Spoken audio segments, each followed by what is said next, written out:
and the winner is someone different. Anyone that's in front of the camera needs to have efficacy in front of the camera.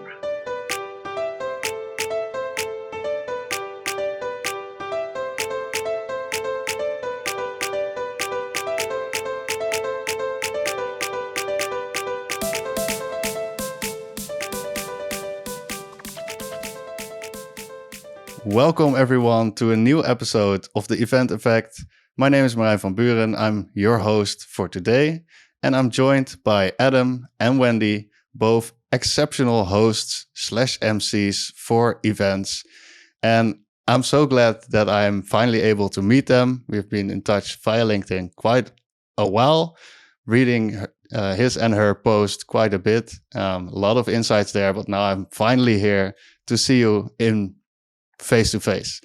Before we get started, I would like to know how actually both of our guests started in the event industry.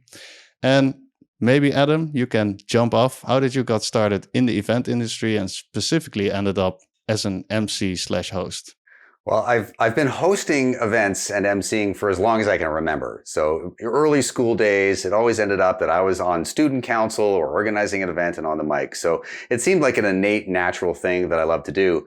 But I'd have to say that it was a combination of starting my career in radio broadcasting and then dovetailing that into stand-up comedy. And when you're the radio announcer for any station, if you think about your stations that you listen to, FM, AM, digital, satellite, whatever, the hosts often get asked to do things in the community or in the city or across the country, around the world. Host our fundraiser. You're a real personality. So I was asked to do so much stuff, and you do it because it's great traction in advertising. And so you really get to know and become familiar with hosting in a lot of different environments. And then same for stand-up comedy, which obviously is more about you being funny, but often you get asked to host an event as a comedian and just kind of, dabble in a little bit of humor here and there and just kind of use your chops in dealing with impromptu moments on stage. So that's where, it landed for me. And I've always kind of leaned towards the corporate gigs and company events. So my humor's clean, my approach is clean. And so it was an easy transition to host big events for large audiences, whether it be in person or online. Perfect. And Wendee, did you have kind of the same start, or did you actually start it somewhere else to become a host / MC? No, my experience is more evolutionary. I come from the Broadway community, so I'm a veteran Broadway performer, and people may or may not know this, but at least back in the day, Broadway performers were brought in as part of production companies as entertainment for a lot of the large conferences and events. So that actually was my inroad and my first experience with conference. We used to call it business theater or industrials. Once I moved from Broadway into broadcasting, I worked as a TV news anchor, entertainment reporter, and traffic reporter for the ABC affiliate in Las Vegas. And to Adam's point, when you're an on-air personality, you're engaged in all sorts of events in the community. So the same thing, you're asked to be master of ceremonies for any number of things. You're the face of the station. And so that became, that was probably like the first initial inroad into me emceeing and moderating was within the silo of working in broadcasting. But it's been a full circle moment, like a full closed circle, because I'm a woman of a certain age, thankfully, because the alternative, no bueno. And a lot of the people in the Broadway community, we age out of dancing. I'm a dancer-singer, not a singer-dancer. So there's a shelf life to that. And so rather than jumping into something altogether different, people bring their skill set onto the other side of production. And so a lot of people in the conference and event industry on the production side come from the Broadway community. And so because those are my colleagues and we've worked together before, suddenly there were invitations for me to do small things with regard to speaking on stage. It was either be a game show host or moderate this event on the tertiary or secondary stage. And there was just a slow growth towards the main stage. And before I knew it, I looked up and I was the girl with the mic in front of 2,000 people. And so it was the best thing I never knew I always wanted. So I MC, moderate, and host for multinational Fortune 100 companies, and I love it. Now, I'm assuming, Wendee Lee, that as a Broadway performer, you're a triple threat. Yes. dancing, singing, and acting, Yes. right? So I always like to say, I'm a zero threat. I don't do any of those three. So it's really, I mean, I do stand up, and a lot of singers, dancers, and actors say, I could never do stand up. There's no way. But I was like, you go with your core competency. But I love that that's where you came to it from. And I would assume, like, I know what you're saying, that there was a natural transition because of the people you worked with in the background. But I'm sure you agree, Marion, that this is certainly not a normal thing for a Broadway dancer or singer to become an MC like you did. No, and I actually attribute it to my time working in broadcasting, because I got thrown off the edge of the cliff. So when I started at KTNB, which is in Las Vegas, I think we were market 40, 45, something like that, which isn't, a top 10 or even top 20 market. And so it's pretty skeletal. It's bare bones. It was, okay, Bette Midler's in town. We need you to interview her. Go get the story, come back and write it. And that literally was the beginning and the end of the feedback that I got. I wasn't the girl who started in broadcasting. I won a contest. My station had a contest, a great traffic reporter contest. I was like, oh, this is interesting. I just moved to Las Vegas from New York post 9/11. I really wanted to continue my Broadway career, and Broadway was moving west. But I didn't feel comfortable in New York anymore. And what I didn't know was all the Las Vegas producers wanted the cachet of hiring and casting out of New York. So they hired and cast everyone out of New York. I thought I would look more attractive as a local hire, not the case. So that job at KTNV was really trial by fire. I was promoted like 3 times in 6 months. I went from being the traffic reporter, winning this contest against 300 other people, to suddenly, being the entertainment reporter. I was like, well, I do have some positioning, some positionality in that, right? Because you and I, we come from the world of entertainment. We know how to speak to other entertainers. They're our colleagues.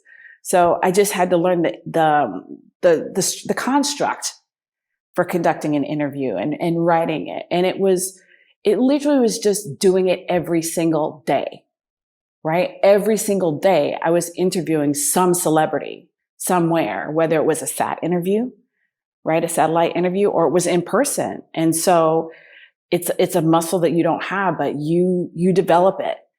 And so I really attribute my broadcasting work to grounding me in this work of emceeing and moderating and hosting, actually more than my Broadway career, quite honestly.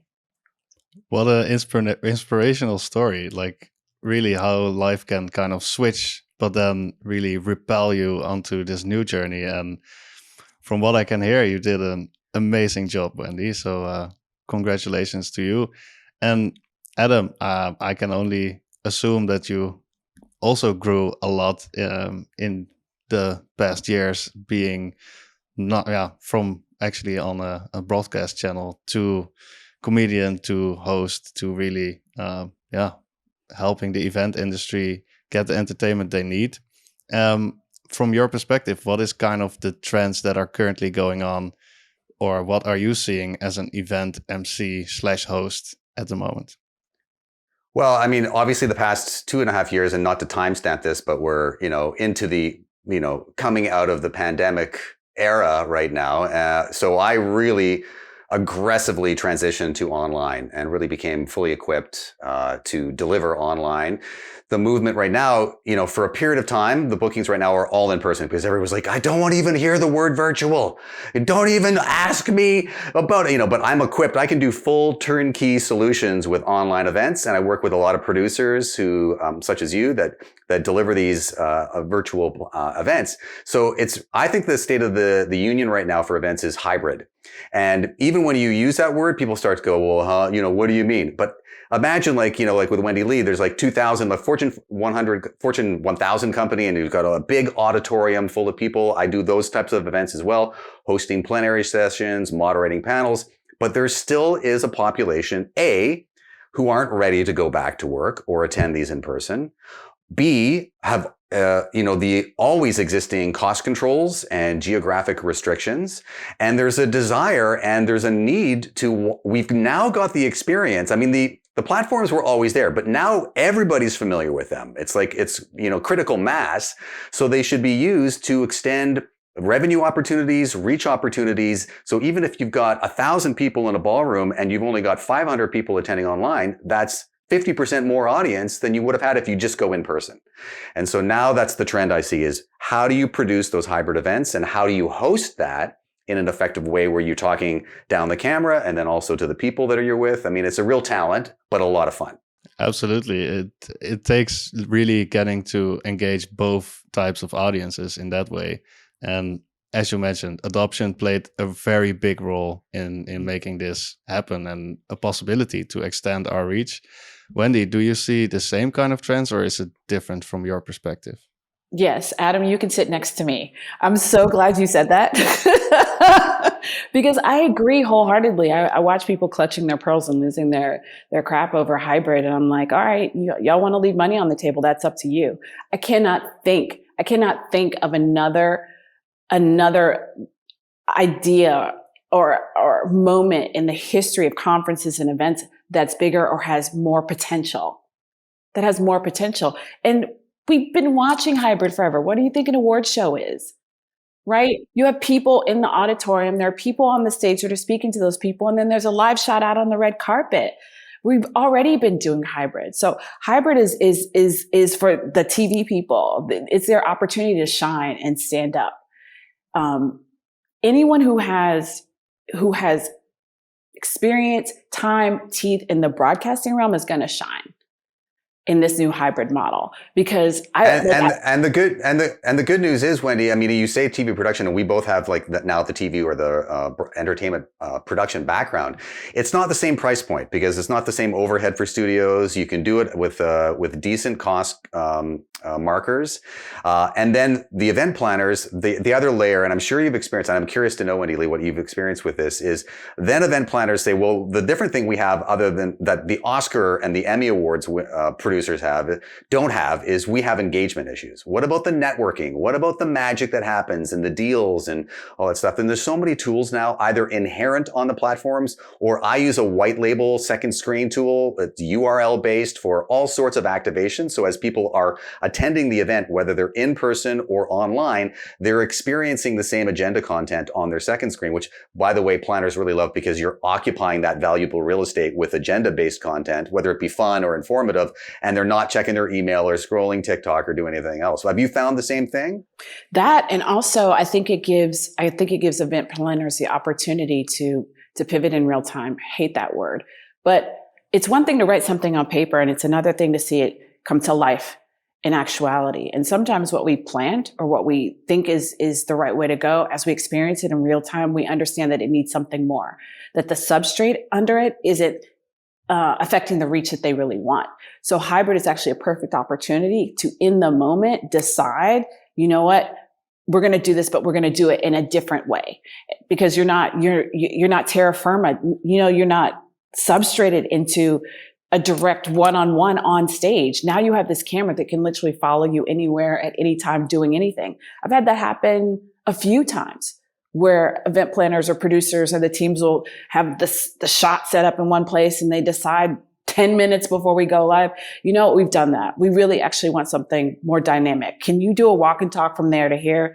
Yeah, just give me a note card with like some points on it so I make sure I hit all the hot spots. But yes, and that to me, you talk about engagement, it keeps people on their toes because it's active and it's live and it's happening in the moment. And I'm thrilled to see hybrid moving in the direction of the default setting. Nothing wrong with in-person, nothing wrong with virtual, but the sweet spot in the event industry, in my mind, is hybrid, will always be hybrid. And I'm excited to see how hybrid even grows and evolves within the industry. I love that so much. Obviously, I'm a big fan as well. For the listeners, you probably know, but as I heard you say, like last minute kind of changes, I assume that has been around for quite a while. But do you notice that now that we're shifting towards hybrid, we see a lot more, expectations from the industry, from the audience, that this happens more often?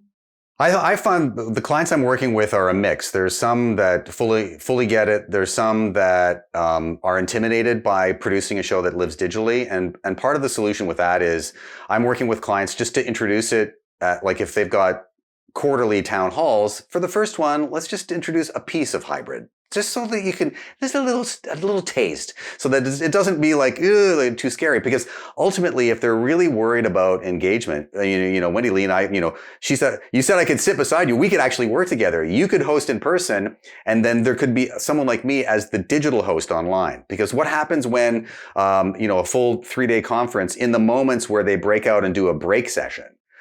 People at home are feeling like, well, okay, I need bio breaks and I need food and everything like that. But it's easy to be really disconnected. You don't have that networking opportunity. And the in-person host could kind of, do their handshaking, stuff like that. But an online digital host kind of takes over in that moment on that platform to keep people active, keep them focused. They still get a break and everything like that. And so sometimes that little piece is just not a huge, it doesn't double your budget. It doubles your host, but more hosts the merrier, more MCs the merrier, I say. Listen, we for all time, and this is, maybe it's controversial, no more Bob from accounting, no more Hannah from marketing, moderating an MC. Every time I watch it, it doesn't have to be me. This is not me like pitching me. It doesn't have to be me. Every time I watch it, all I see are missed opportunities. That's all I see. I need y'all to understand that we all have a zone of genius that we function in and that we have alignment with. And if you really want the ROI for your event, every person in place needs to be working in their zone of genius, not their zone of adequacy, not even their zone of excellence, their zone of genius. Because the one thing about what Adam and I do is it's innate. We don't have to think about it. We know what the moment calls for. And before you can even think to ask or decide what it is, it's already coming out of our mouths. It's already coming out of our mouths. And I love that you've got like I'm sure you weave that into your keynotes or the zone of genius in terms of what you do. And it's not going to dramatically change, but one of the things, you can't entirely rate. And listen, I'm also a television host. I host the Canadian version of Cash Cab, and so I get like hosting and performing, and obviously performing stand up. But from the MC host standpoint, there's a reason why there's not a show called America's Next Top MC Host. Right? Because it's not the craziest, glamorous, sexiest job, but you do require someone who's in that zone of genius to really bring your event to the next level. And it's underappreciated. And then when you have clients that really get it and go, wow, that made a huge difference. Even if you're not the star, as the host MC, you're about making all those keynotes, all those other entertainers, all those other people in the spotlight properly. And that makes it much more enjoyable and better ROI for the planners from the audience. Listen, there's no more, none of this can happen siloed anymore. The one thing that I would say that a really great host, MC, moderator brings is context. Right? We are in and of the world. Everyone that I know that does this is 10 toes down into what's happening in the world around them. So that when they're speaking at events, when they're interviewing celebrities, when they're interviewing executives, they have context for what's happening, not just in that conference, but in the world at large. And so they can close the circle on that in the conversation. There's the idea of moving through the industry siloed in your thinking is a really great way to become obsolete. A very good point. And I love what you mean about your point of genius. I already noticed it in just this episode where you flawlessly kind of move into each other's conversation. I really love it. I appreciate that very much. And that's what you need. Like, it should be purely natural. And I think it's not just putting the other speakers, the other content in a highlight, but also being able to connect with the audience and make them feel part of the event. The difference between an event with and without a host is in his or her zone of genius is really day and night. In that regard, like, can you name a few examples of what you currently experienced in your real life? As an MC, as an host, to give our listeners a bit better view of what it needs or what you need to actually execute what you're experiencing as an event MC or host. Adam, maybe you would like to start this one. Well, I think, when we were talking pre-record about takeaways, about, what's one thing that, that really resonates to me. One thing I would say that's really important is that as the host, you need to treat the event as a storyteller. And I think even the planners should treat the entire event as a narrative. And you're not going to be loquacious or blathering on and scripted, but if you kind of, even in a pre-planning sense, if you plan the pieces of an agenda in a way that makes sense from a story arc, right, and to come to a conclusion, and then as the host, what you're doing is briefly bridging between, like Maren, you said that, connecting with the audience. It's also connecting the pieces. So as a storyteller, as the host, you should think about ways, without taking a deep dive or stealing the thunder from any of the content of things that you're introducing or people that you're introducing, know enough about how to set it up to keep the agenda moving forward, and then know how to back sell it. This is back to radio. Like you're playing records, right? You're telling a story and you're teasing and you're backselling and you're keeping the story going. And if you can bring it all together briefly without stealing the thunder of the key messaging of the company or the key people, they might not even know it. And that's the stuff that gives me the tingles when I complete an event. Nobody necessarily has to even articulate it. I just know when that's been accomplished because you can just feel it. Yep. It's like it's a buzz in the room. My goal is always to leave the space as a host MC with everyone having been as transparent as they possibly can be. I think that artifice has not served us. I think that keeping up appearances, and when I say us, I mean the global us. I think that it's not served us. And corporations aren't just entities. They're communities of people. And so every opportunity that we have to connect life to life with a level of transparency when we convene, when we finally buy the tickets and get the hotel rooms and pack the bags and come together, only to be artificial makes zero sense to me. It's to have a revelatory moment and for everyone to be in that space being transparent so that we can really do what it is we've come to do, which is to teach and to learn, right? So like I do a lot of pharma, and one of the pharma events I did was they were talking about what is the word I'm looking for? Medical bias in communities of color, right? It's a big talking point here in the United States, but specifically also around pregnancy for Black women. Like their mortality rates are very, very high. And so in the course of introducing the panel, it was actually a group of employees from within the company who were all BIPOC, who were talking about this issue. Before I tossed to them, I joked, I was like, yeah, we all get dressed up before we go to the doctors. And I could see all of them like clock that comment. And that it was like an aiming corner internally for each of them, because they're like, yep, that's exactly what we do. And everyone who doesn't have that lived experience was like, what do you mean? I said, well, I dress up when I go to the doctor. I want to be seen as a human being worthy of care and consideration. And so in order to do that, I try to put my best foot forward. And so that begins with my appearance.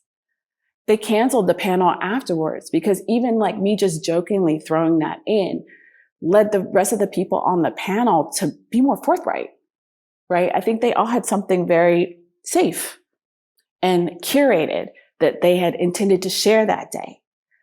But me admitting that to the group en masse allowed all of them, because it was really their moment, not mine, but it allowed them to be as transparent as possible. So then the ROI is there for the company, right? Because now they've learned something, they have an understanding of something, and they can take that information and use it in their own business to drive revenue. And isn't like, yeah, we're all here to be cute together, but it's also a money-making venture. And that's what I mean about the ROI being there. Great example on not just storytelling, but also finding ways to opening up or even elevating in this case, a panel that's already there to really get the most potential for not just the event, but also the attendees. Adam, can you name a recent example of maybe storytelling that you implemented that caused a certain effect? Just something you experienced yourself as an example. Well, sometimes, I'm tasked with hosting the event and then also providing entertaining interstitials, little bumpers. And sometimes I'm the entertainment where at the end of the night, I'm doing my full-on comedy quiz show, which is trivia and comedy together. But often they like those pieces. So I usually pre-craft, going through the agenda. And so one example I can think of is an awards gala. I get asked to host awards galas all the time, and they just want to keep the energy up and, not just like, and the winner is, like all that stuff. And so I'd hire you. Yeah, right. And so to break things up, and it's like, and obviously I'm always self-deprecating. It's like another award that I'm not going to win. Anyway, so I usually break it up with a little bit of a trivia interaction. And in those instances, I'm bringing up people on stage. So in addition to the nominees and award winners, there's another opportunity to see the people in the audience in a different light. They're volunteers. They come up on stage and they do a little quiz show. So I've done that so many times, and I pre-craft the content so that it supports the award categories and it supports the arc of the night. And so, it kind of just all comes together without, overstating it. There was one awards show that I was hosting, and this story just is really what I live for, right? So my job at this particular award show was to introduce the sponsor or the VP who was going to announce the winner of the category each time. So I bring up this one particular VP, he goes through the nominees, and he decides to ad-lib and kind of do a little anecdotal story about one of the nominees, but he does it because, again, to Wendee Lee's point, listen, not everybody's designed to host or MC. They're better looking at the spreadsheets. So he had a moment where it sounded like his anecdotal story was talking about the winner. And he kind of ended his thought. And so one of the nominees got up, his whole table erupted. He started walking towards the stage. Everybody else was like clapping. And he was kind of going to storage. And the VP, with the lights from the show, didn't see this, just kind of heard the milling and said, and the winner is someone different. Not that person. Right? And so the guy was like literally in front of everybody, large audience, stopped cold of the stage and sat down at the closest table he could have. And there was that awkward, horrible silence in the room. And the VP had really no clue because he just can't see what's going on. And he just announced the winner, and the winner came up. So, it's kind of like, not to bring up a real trigger point for me personally, I've always loved the Oscars, and the whole Chris Rock, Will Smith thing was really for me a moment where I was thinking more as a performer, like that moment, I'm not issuing blame on anyone. That moment stole the spotlight away from so many people's moments, right? So that awards night, just in a corporate event, the winner of that award kind of lost their thunder a little bit. And that person who thought they won, it just wrecked the moment. So I have to come up after that and introduce the next categories. And at my next opportunity to do a little interactive quiz show, instead of looking for volunteers, I brought the two of those people up, the winner and the guy who thought he won. Right? Just to get the white elephant out of the room. And I made them work as a team to go through, I think it was dance moves. They had to go through a series of dance moves to win the prize, and big, huge applause. The two of them rocked it together. They were absolutely hilarious. Not the VP, the two winners, right? The non-winner and the winner, and big hugs. And it, for me, it was like, obviously I got accolades from the planners for saving that moment, but those two became stars from a moment that was ruined by random, VP error. So I just love those moments. You got to think on your feet. What am I going to do with this? This wasn't on the agenda. Boom, boom, boom. And it, they of course brought me back the next couple of years, and talk about that moment all the time in terms of it being, instead of awkward and nobody wants to talk about it, they talk about Adam, the created outcome. It was just amazing. You're the man. Yeah. You're the man. Okay. Yeah. Thanks, Wendee. That was, chef's kiss, right? As a Gen Z, that was a chef's kiss moment. That's exactly why you need someone who does this as their zone of genius. So I have a thought, Adam, and I want to throw it out to you and tell me what you think. Because I know you work as a TV host, so you deal with casting directors, right? There have been many, many times. I really, really, really believe at this stage of conferences and events that event planners need to either have a casting director on staff with them, or integrated with them, or coaching them in the selection of who they're adding to the events. Because there's an emotional thread. Like there's a comedian named Amanda Seales, and she has this saying, and she sings it when she says it, I be knowing. They just be knowing.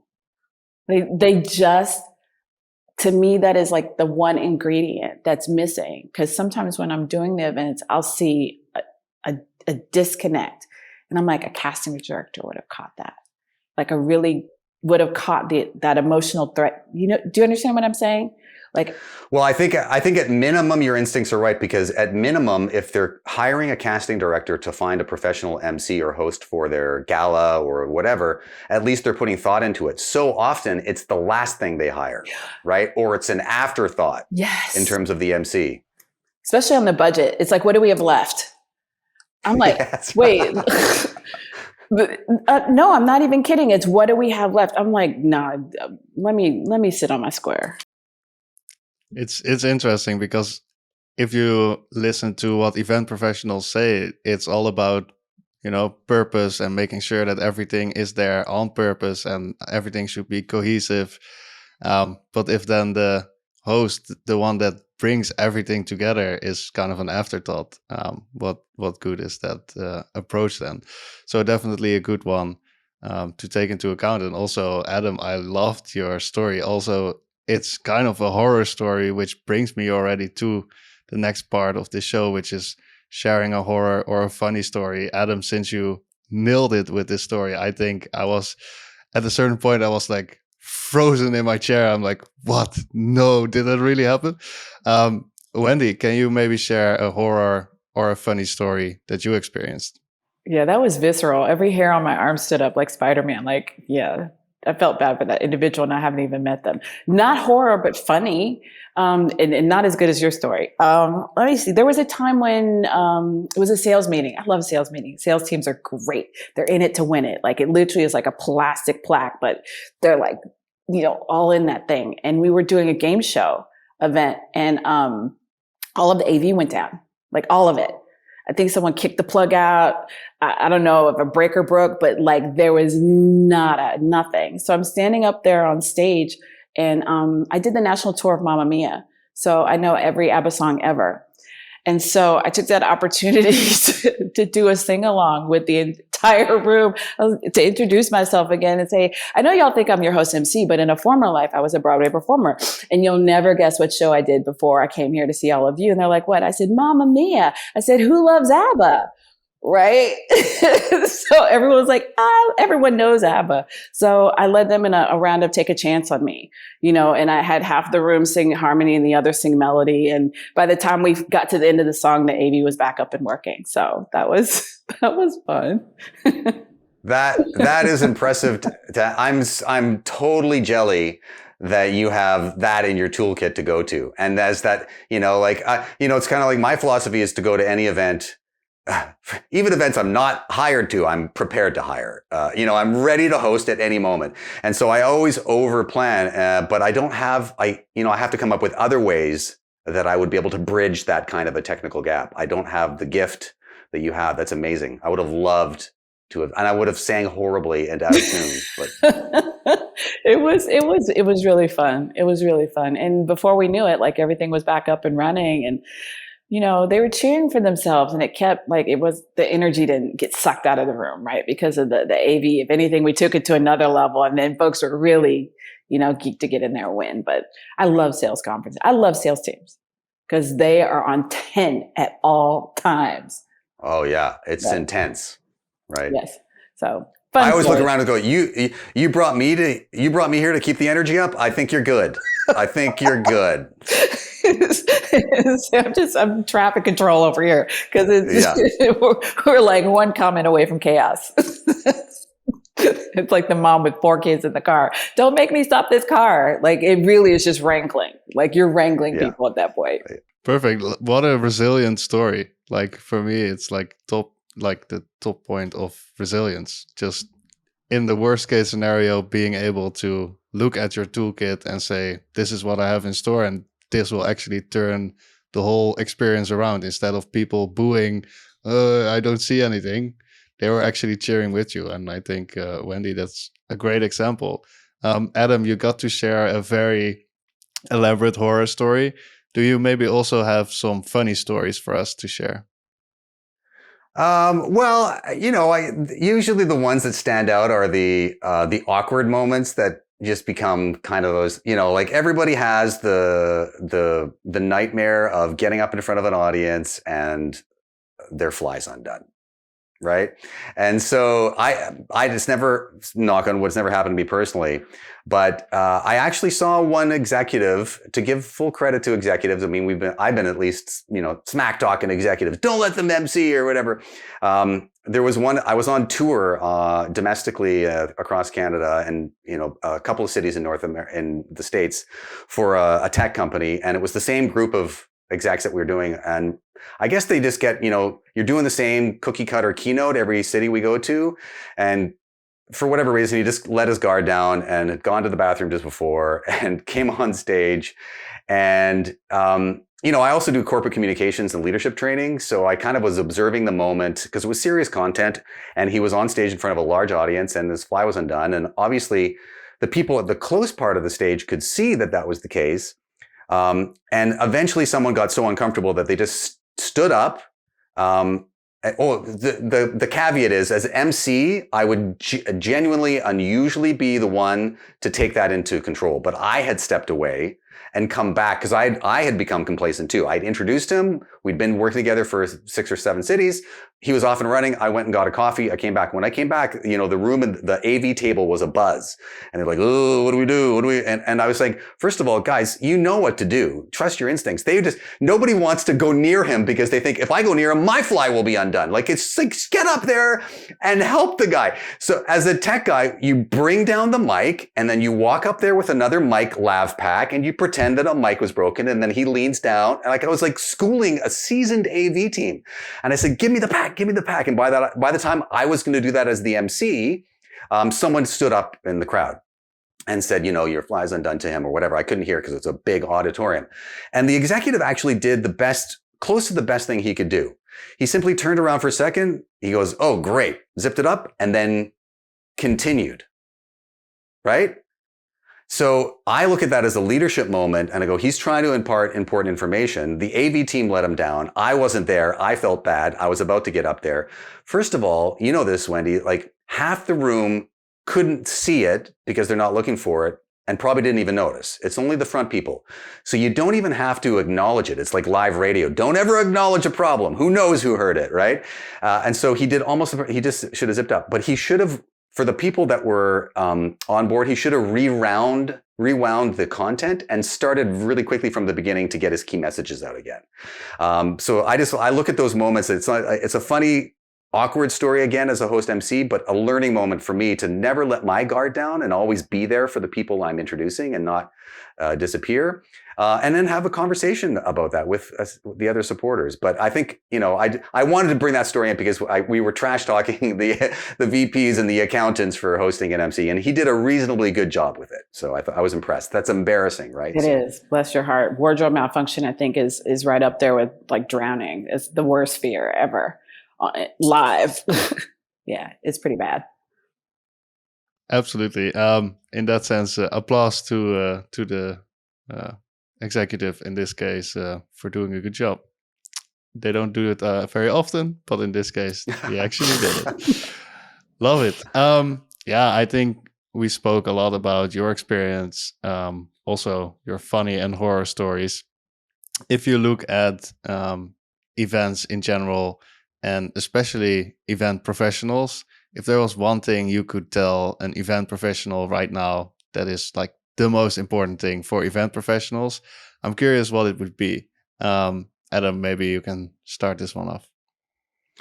For event professionals, not exclusively host MCs or host MCs? Maybe both, actually, but also for event professionals in general, speaking from a host MC perspective.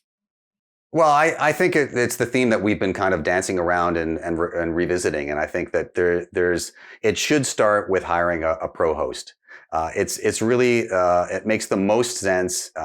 You don't have to blow your budget on it, and what that gives you is an opportunity to have pre-planning meetings to work out the agenda. So often I land at events where I've been hired after the fact, and there's been no pre-thought into production or a creative strategy.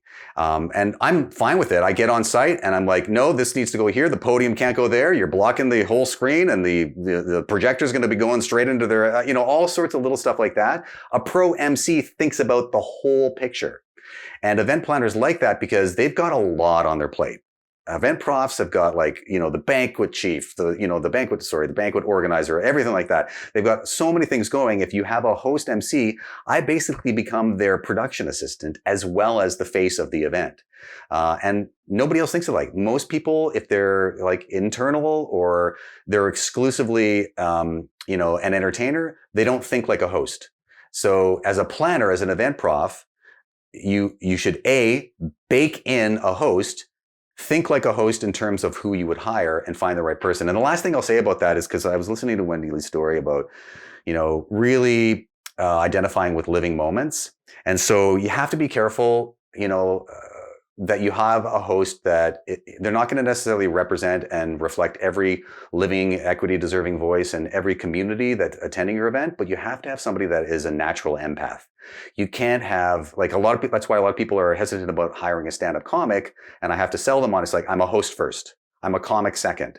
I'm not going to go to places. And you really need a host that is compassionate, understands the moment. And, if they can't identify with every living moment or living experience, they are good listeners. And sorry, I'm talking. I'm not even demonstrating my listening. I agree with you. I think you're 100% right. And if they can't do that, then again, I don't think this is going to make me very many friends, but it's how I truly feel. Then they either need to hire someone like you or me to coach the people that they are putting forward to do this. I would love to work for Salesforce. Salesforce doesn't need me. Everyone at Salesforce has efficacy on camera. Everyone that I've seen has a base level. There should be a baseline. You would never hire someone in IT that didn't have a baseline of experience to do that job. And the same should be true. If someone is out there representing your company internally or externally, they should have a level of efficacy on camera. They need to know how to connect, be captivating, and compassionate on camera. So don't just teach them how to turn on the Zoom. Teach them how to turn on the room through the Zoom. So if you're not going to hire us to be your host MC, then hire us to coach the people that you are having do this. Because it makes your company stronger, it makes your communication strategy stronger, and the ROI is there. You don't have nearly as many people complaining, this could have been an email. It could have been an email because the people that are tasked with delivering this important information, which I'm sure they're gangbusters at, I'm sure that is their zone of genius, haven't been given the most important tool, which is how to impart it in a way that's captivating, that makes people feel connected. So to my mind, it's got to be one or the other. It can't just be us or nothing. We're gonna Superman it and hope for the best. That's a ridiculous strategy to me. And it needs to be something company-wide. Decide who these people are going to be. And it could be on a rolling basis. We're going to do the C-suite, from this date to that date. And then we're going to middle management.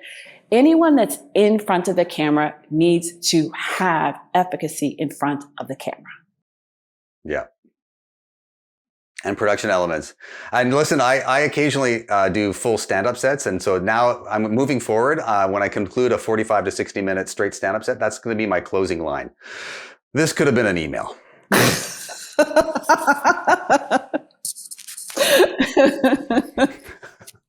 I don't believe in Zoom fatigue. I think Zoom fatigue is just, that. And I'm not talking about the Zooms that really and truly could have been an email. To me, Zoom fatigue is them not giving people the tools to really connect in this new era, in this expanded era of virtual meetings and virtual conversations. So you're giving your teams all these other tools. Give them one of the tools that I believe is the most important, and that's this one. I think there's a lot of lessons here that event professionals should really take to heart if they at least want to elevate their experience to a point where no one ever will experience Zoom fatigue ever again. Adam, Wendee, I thank you so much for your time today. It really was a pleasure having you and having that perspective of an MC and a host brought to the event industry and to the listeners today. Is there anything you would like to say as a thank you to our listeners as a close-up, Adam? Well, I do want to say thanks to all the hard work that event profs do. I know, there's always a joke that they're the most stressed people right after dentists and or whatever. But it's a hardworking profession. And this past couple of years, I've been able to make it, work online and perform online. But for certain organizers, they were eliminated from that option. It wasn't really an option. So the resilience of the people and the companies that just stuck by their chosen career, stuck it out and are back at it and are really, thirsty and hungry to create great events. I salute the ones that really stuck with it, and it must have been very difficult. So I'm very appreciative to work with people live in person and online who didn't have the opportunity to do what I did. Couldn't agree more. Events are a high impact, high touch calling. I appreciate so much their talent, and I want you all to continue to lean into the genius that you have. The impact that you have is longstanding. I know sometimes that can get lost in the hustle and bustle of what it is that you do. But one of the things that I love most about what it is that I do is I never leave an event not having learned many new things. And so I just want to encourage you to keep innovating and keep strong together, and know that what you're doing is much bigger than you may ever. It's more than an event. You're changing hearts, you're changing minds, and you're changing lives.